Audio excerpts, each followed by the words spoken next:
Good morning, everybody. I'm Mark and I'm part of the marketing team here at MorePay, and it's my pleasure to welcome you all to today's session on how to build an engaged and motivated workforce.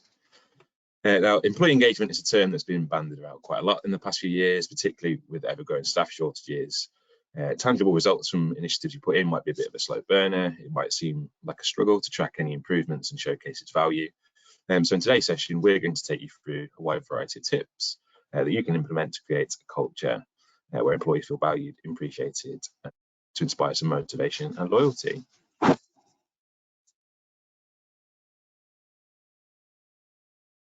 So on the agenda today, what we'll be covering, we'll be going through why employee engagement is important, how to create a culture where employees feel valued and appreciated, how recognition can ensure employees, can build loyalty and retain employees, how you can measure employee engagement, and as always, we'll be finishing up with a Q&A with Michelle.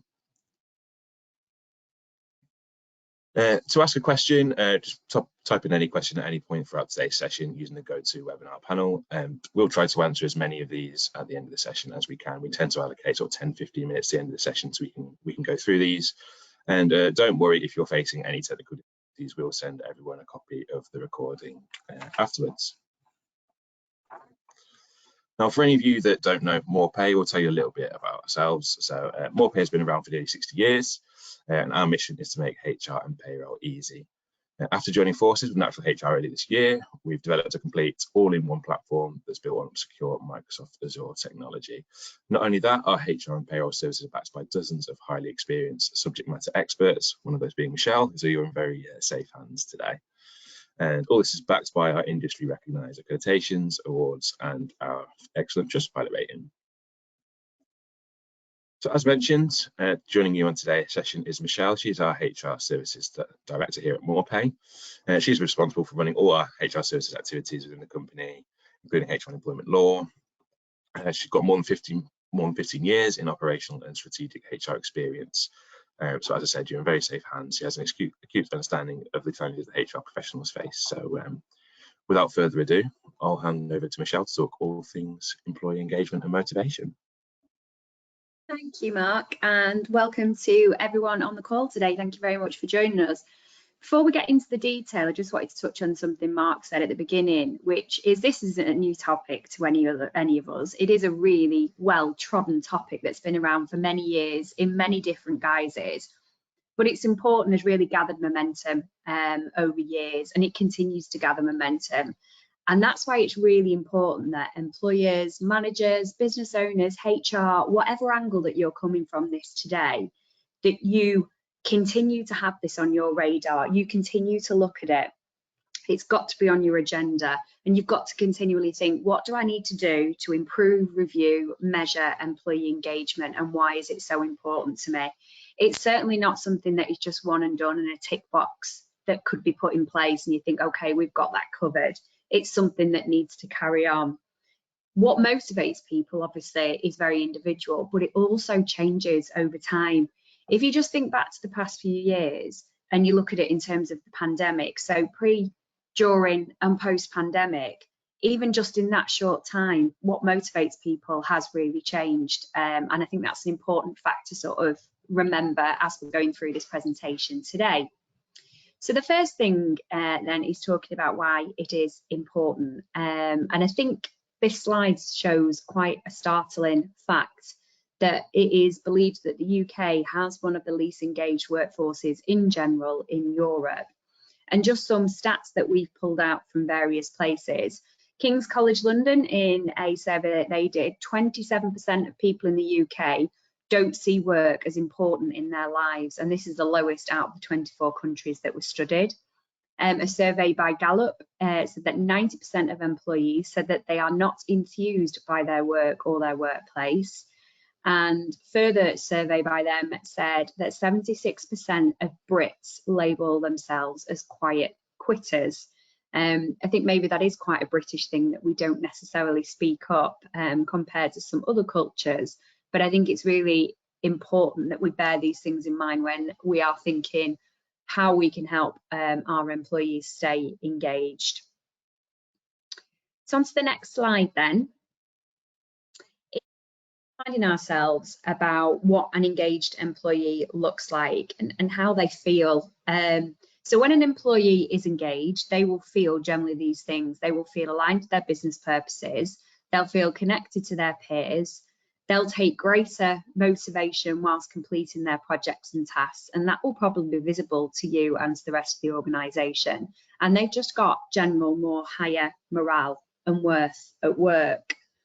I think it's also worth pointing out that there are different parts of engagement that you need to think about. So there's obviously engaging the individual at work, and what does an individual employee need to be engaged, do their job the best, and what motivates them. The second part, just something that I wanted to throw in for you to think about, is how you engage your business in terms of their teams and how they work together with their peers and how you engage them as a group. And something that we've done in our organisation over the last few years is we've worked with the 5 dysfunctions of a team concept. And if you haven't read it, I'd really recommend reading Patrick Lencioni's 5 dysfunctions of a team book. It's a really interesting read, and it's something that we followed through in terms of the philosophy when we're looking at how we engage our own employees. And in a really high level, what this talks about is how organizations can quite easily focus on being smart, the smart objectives that are easy to measure and that are tangible objectives. So things like the financials, the technology, how procurement are doing in terms of costs, how the operations are running, and businesses default to doing this.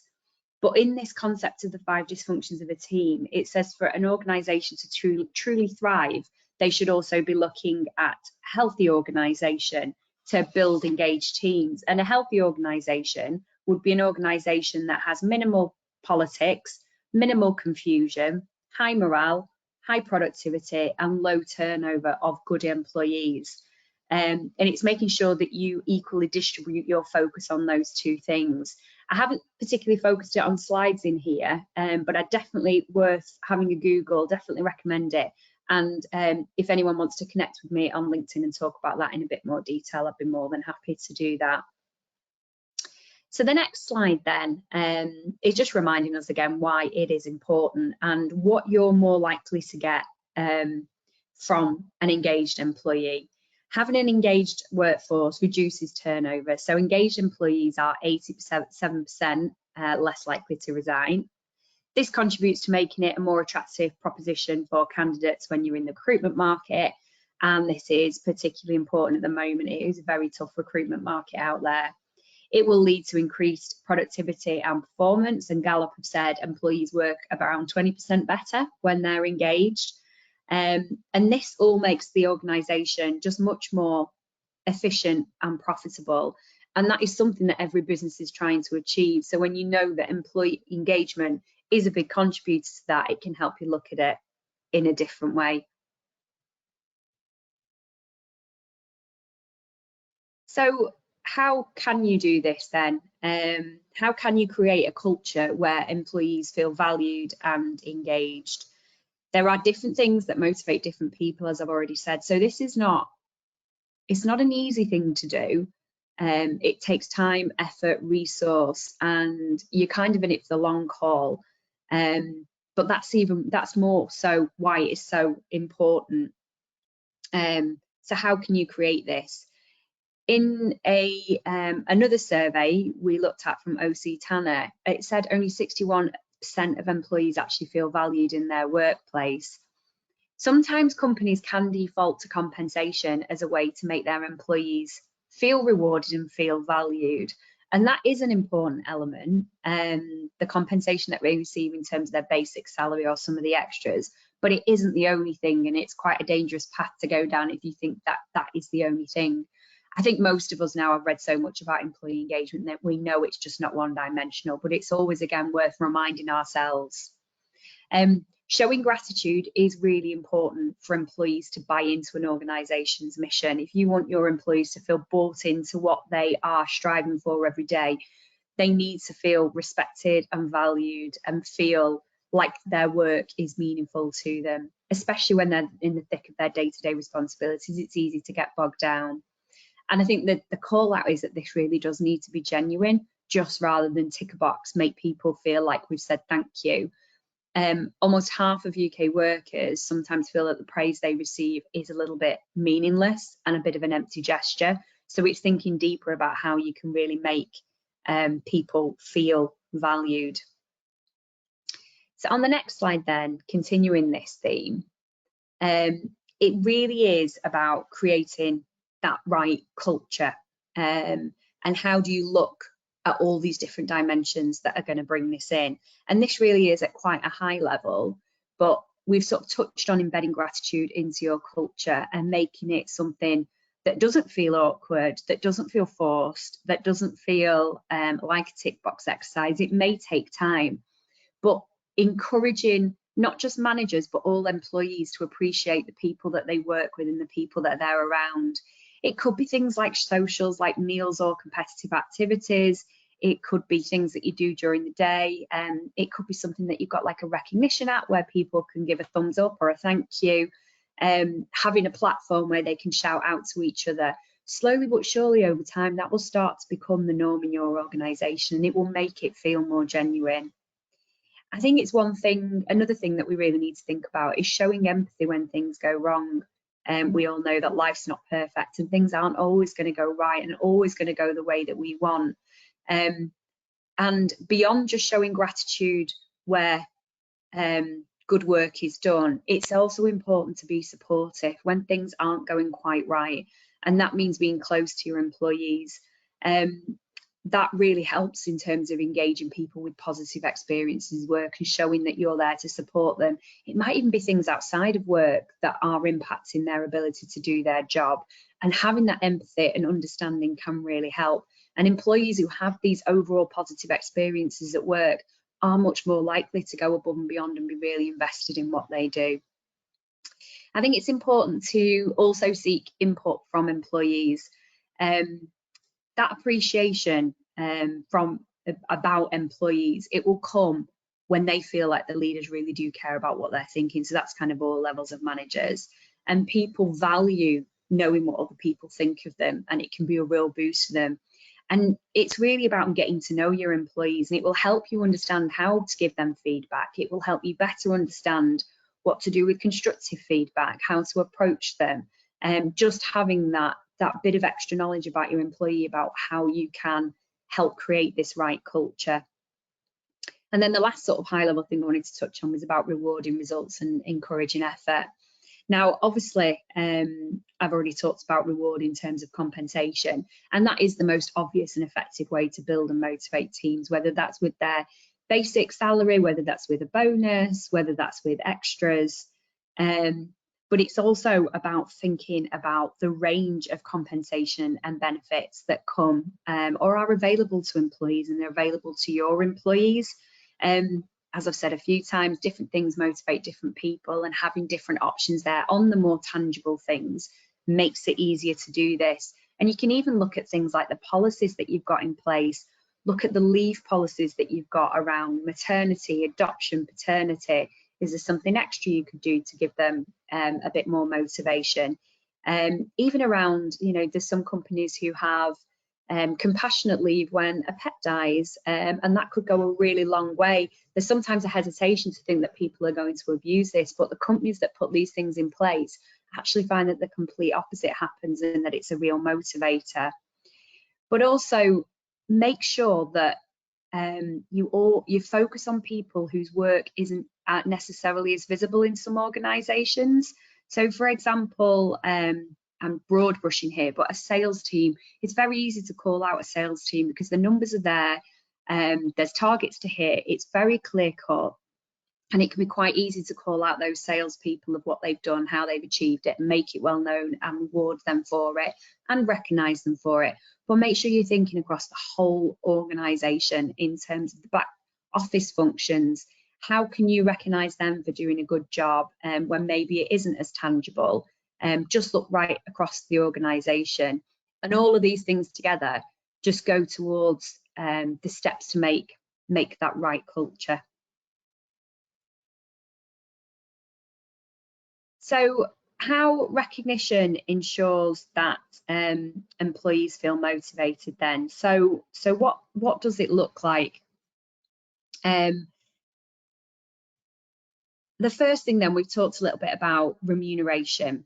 Giving employees greater responsibility and the financial benefit and ease that comes with it is a really easy and obvious way to do that. So think about how your organisation is structured. Are there opportunities for promotion? Are there opportunities for development? Are there opportunities for people to move around those organisation and be recognised for the potential that they've demonstrated? It is an obvious and common, but it's a foolproof way of rewarding people for hard work and keeping them engaged. But also explaining why the employee deserves it makes it more meaningful. You don't have to point to any single big event, but recognising the small things can help employees and the work they do be more impactful. Continue with ongoing verbal recognition. So we've talked about pay rises, awards, bonuses, etc. They're highly effective, but the truth is they're probably quite infrequent, meaning that in between perhaps your annual pay review or your annual bonus scheme, sometimes they both fall in the same month, you could risk dropping morale and motivation in between them. So verbal recognition can be really impactful, stimulating, and allows you to be very specific and authentic with regards to an employee's work. But this is because it starts to become ongoing, and this is where, if you could have some kind of recognition app or some way of calling it out on your company intranet and making sure that you realise the benefit of not just managers, leaders, directors down to the employees, that they can do it peer-to-peer as well. So the peer-to-peer part, I think, is really important, and I personally have seen what a big impact this has. So as I said, it's typically top down, but it can have its drawbacks. There are some times where people may think that this was just on a tick to-do list for their manager or their director, but the peer recognition can actually take some pressures off the managers, and sometimes it may feel a bit more authentic and genuine, with the praise coming from the peers, and having this, as I said, in a social or public stream just adds more value to it.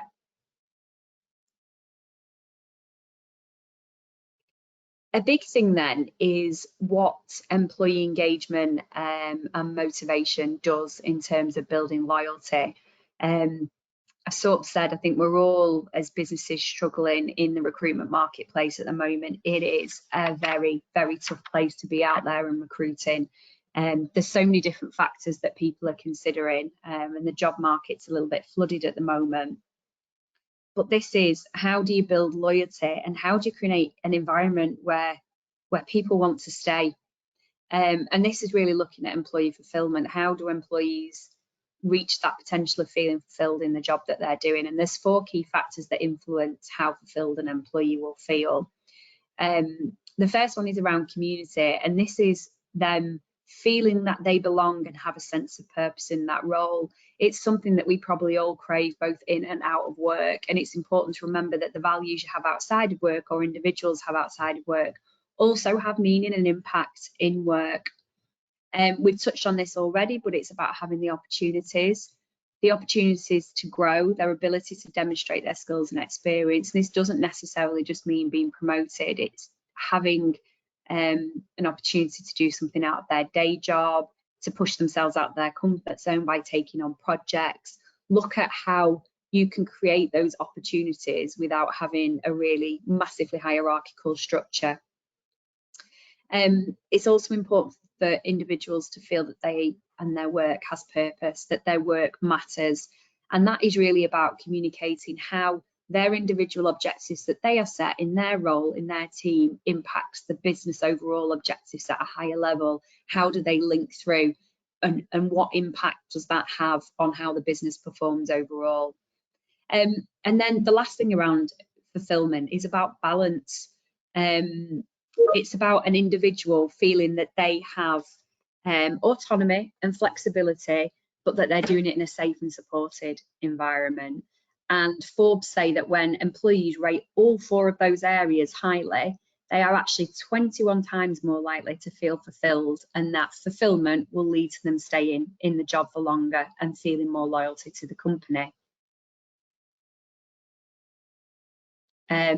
which takes us nicely onto the next slide about it influencing loyalty. And these are just some, again, I think the stats are always worth looking at, and I'll just touch on a few here, but obviously you're going to get a copy of the slides and you can watch back over this so you can look at them in more detail and think there may be some more research that you want to do. But according to McKinsey & Co.'s Great Attrition research, employees ranked 3 elements as most and also equally important reasons for leaving a job.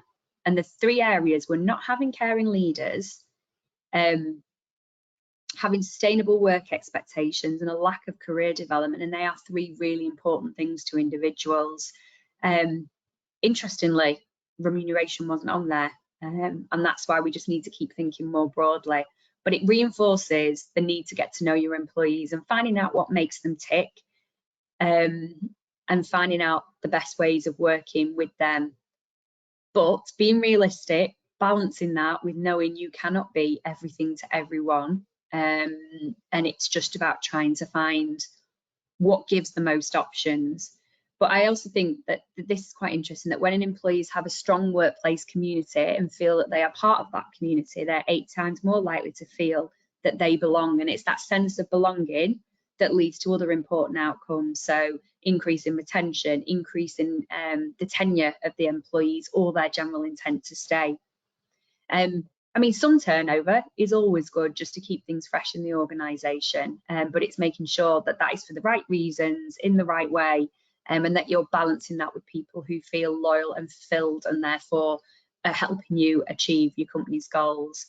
And I think the biggest thing here on is saying that when recognition is integrated into the everyday employee experience, as we've talked before about it being continual and ongoing, it shows how they can contribute, and this really does. It's a 366% increase in the sense of fulfillment and a 208% increase in the sense of community.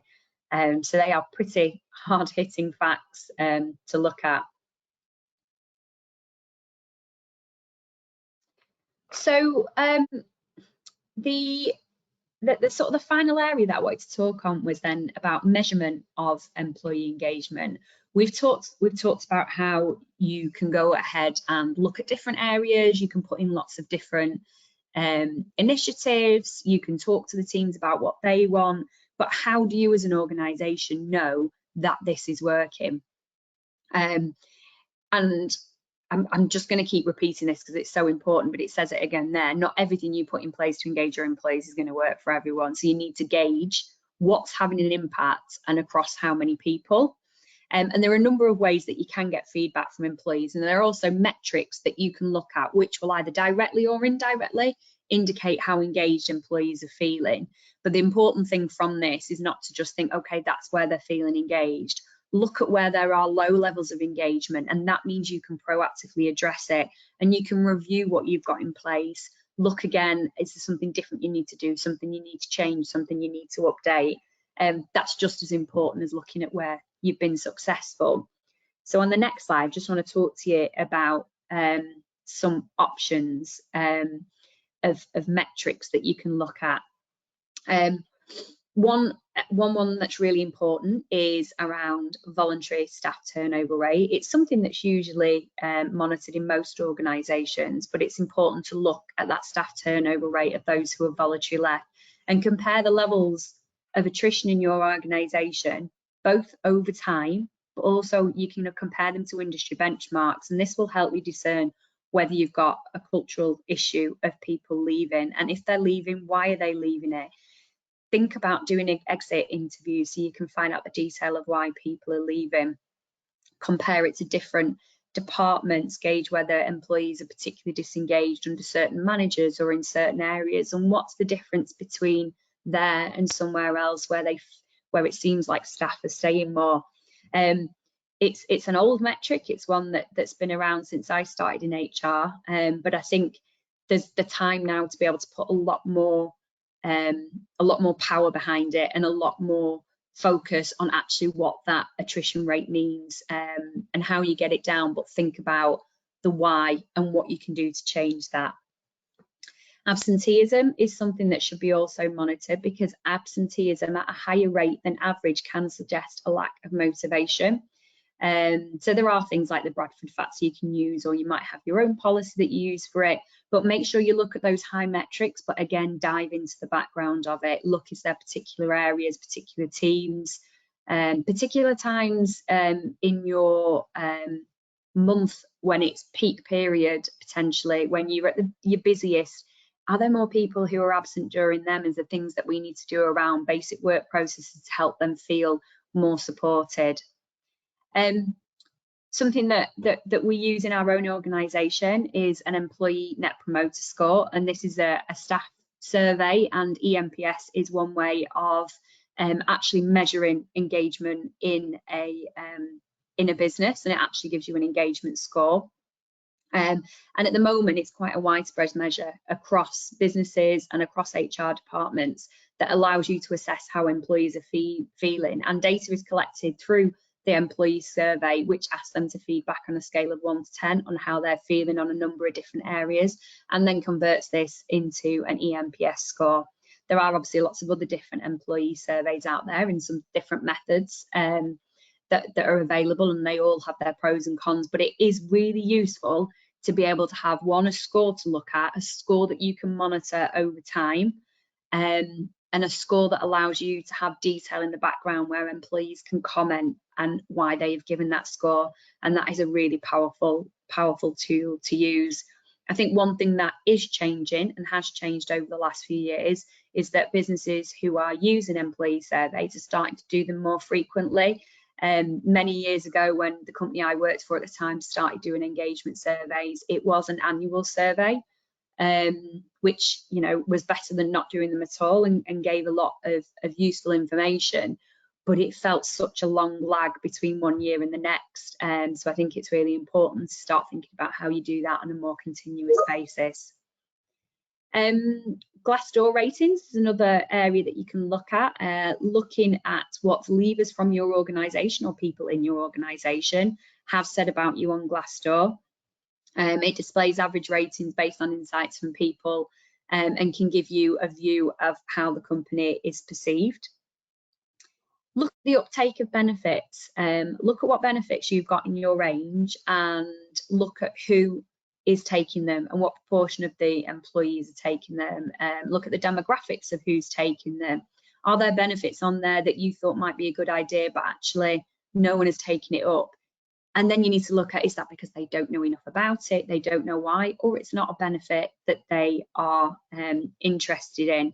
And tracking the uptake of these just helps you understand how appropriate they are for the team, and make a decision on what to do next. And probably this is another good opportunity to get employees' feedback on what you do going forward.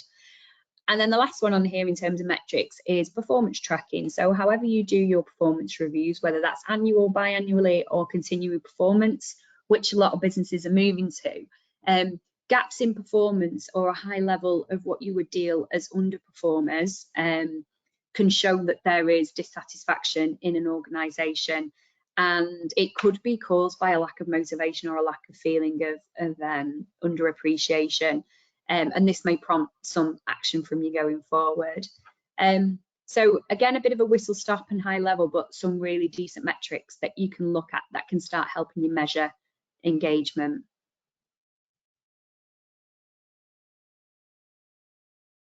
So then that kind of brings us to the end of the formal presentation, because I wanted to make sure that we had time for questions.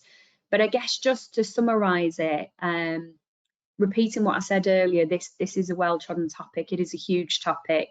It's quite hard to decide what to put into a half-an-hour webinar. There are so many different angles to this, but hopefully we've managed to cover some of the top ones to get you to, in most cases, not think about it, but actually rethink about it and revisit what potentially you've already done.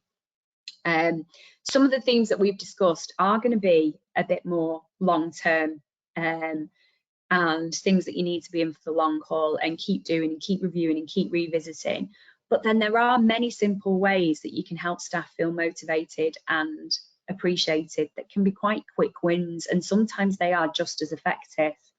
But overall, getting it right is going to make a significant difference in how appreciated your employees feel, how motivated they are, and then ultimately how loyal they are to you.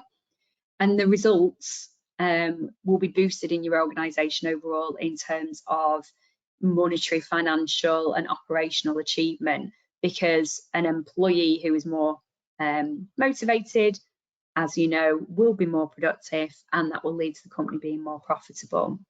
And then the final point really is just reminding you of the importance of reporting, and however you look at that and whatever matrix you take, don't underestimate how important it is to understand, look into the detail and then address engagement issues. So if you get an idea of where there are engagement issues early on, something that has not been picked up in what you've already been doing, addressing it early on is going to have a much more positive outcome.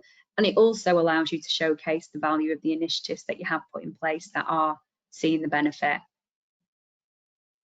So that's concluding the formal presentation, and I'll just hand back to Mark.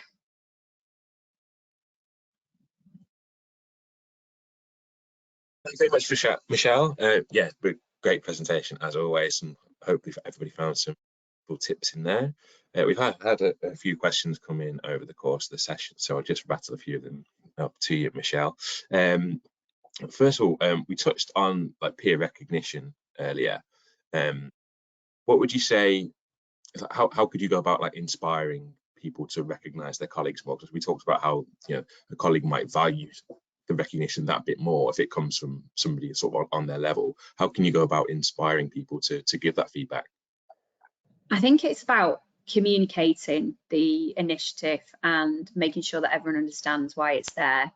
I mean, in an ideal situation, you'd have some kind of recognition app that may look and feel a bit like social media, so that's Facebook or Instagram, and then people are used to that kind of environment and it will feel much more natural to them.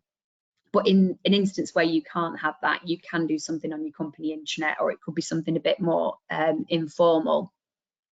I think alongside communication and making sure everyone understands, I think it's for the managers in the business to take the lead and set the example and start doing it on a more regular basis, and showing that it doesn't have to be a huge, massive thing that somebody has done. It might just be one piece of work that a manager just says, you know, hey, Mark, that was absolutely brilliant, the work you did for that customer, big thumbs up. And the more that peers see that, the more that they think, actually, maybe I could do that as well. And I think, you know, even in our own organisation, we started off with an app and it did feel a little bit alien at first, and you didn't know what was appropriate and what was not. But once people started it, others took the lead and wanted to do the same. So there kind of is a natural thing, but comes at the beginning of why you're doing it, and then keep reiterating it. We've done it a few times where we've revisited and changed the way that the recognition app works, and we've gone out and re-communicated that. We've taken feedback from employees and said, actually, this isn't working, and we've adjusted it. So you just need to keep revisiting it, but communicate and set the example. And you spoke about the importance of like getting to know people, getting to know the employees to find out sort of like what makes them tick. Again, what are sort of the best ways to go about this? Do we need to be documenting these sort of things, sort of like observations about employees? Not necessarily documenting them. Sometimes these can happen best in an informal environment. There's a couple of things. I'll start with the informal thing first. I do think it's really good for managers to encourage a little bit of informality in their own team, so that they can get to know the individual as a person. Some people don't want to tell you what's going on in their private lives, and that's absolutely fine. It's their choice. But even just things like, I know, you know, thinking about my teams, one of my managers has a Monday morning meeting where everyone talks about what they've got going on that week, but she always asks them, and what did you get up to at the weekend? And that has now become a real natural thing in that Monday morning meeting, that everyone has a quick 30 seconds on how their weekends went. That has helped the manager get to know those individuals as a people and understanding what makes them tick, and then how she can approach each of them. So I think things like that are sometimes really good. But then I think more broadly, there's a formal aspect that could be documented, which is understanding what motivates people. But this is the sort of thing you would get for your engagement survey. If you were looking at putting new benefits in, or you're asking them an engagement question about the benefits package, and you see the formal feedback of, I wish this was in the package, or I don't really appreciate that. That's the sort of more formal things that documented. So I think it's looking at the two elements of informality, of understanding how people tick, but that's more at a team and manager level, and then the broader level of looking at company initiatives and how you can have a broad enough option of engagement initiatives, but also remembering that you can't be everything to everyone. One final one we've got here. Obviously, when we start sort of tracking engagement sort of across the company and sort of between different departments, between different teams, etc., and you start to notice that might be some departments that are more engaged than others. What's the best way in terms of going about addressing that with the managers of the teams where perhaps the engagement isn't up to where you expect it to be, or in line with the rest of the organisation? The one thing I'm a big fan of is being open. So when there are engagement surveys, that the high level scores, obviously most of these engagement surveys are anonymous to the individual, and I do believe that's the right thing. But in terms of the scores that come back, or some of the overall highlight themes, I think it's really important that the organisation talks about all areas, good and bad. And you can do that without specifically targeting one person in a team, especially if it's anonymized, and that's why it's a really good thing. So my first thing would be make sure that the scores are talked about, and you put everyone's scores up for the whole organisation to see, and that we're not hiding behind anything. The second thing then is sort of starting at the top down, help each layer take ownership for that. Give the managers the accountability and responsibility for looking at their feedback, understanding the detail behind their feedback, and sitting and talking to their team in whatever way they feel is appropriate about action plans going forward. Because the other thing that's really important to remember with engagement surveys is there can be a tendency for employees to think, well, I've given you the feedback, I've told you what's wrong, I'm going to sit back and watch and wait for you to fix it for me. Things don't work quite as black and white as that, and it's really important to sort of do working groups with the employees. Okay, seeing this is the theme that I've recognised, let's talk as a collective group about how we can improve that. And then one thing that I always recommend doing is, once surveys have been done and there's been an action plan and the action plan is put in place, making sure you loop back round to the teams with a lot of people call it "you said we did," and reminding people of what happened and has changed since the last survey. Because sometimes things that you put in place that can happen sort of happen naturally, and employees haven't necessarily thought, oh, that was as a direct result of the feedback I've given, and it can lose its value very easily. And so I think it's always important to give the accountability to the managers, allow them to work with their teams to fix the issues, get their buy-in, and then reconfirm what happened afterwards. You said we did. Well, some great tips there. Thank you very much, Rochelle, and thank you to everyone for joining us today. I said if you've joined late, or you just want to revisit some of the topics that we've covered today, then we'll be sending out the slides and the recording afterwards. So yeah, other than that, enjoy the rest of your Thursday, and yeah, thank you very much for joining.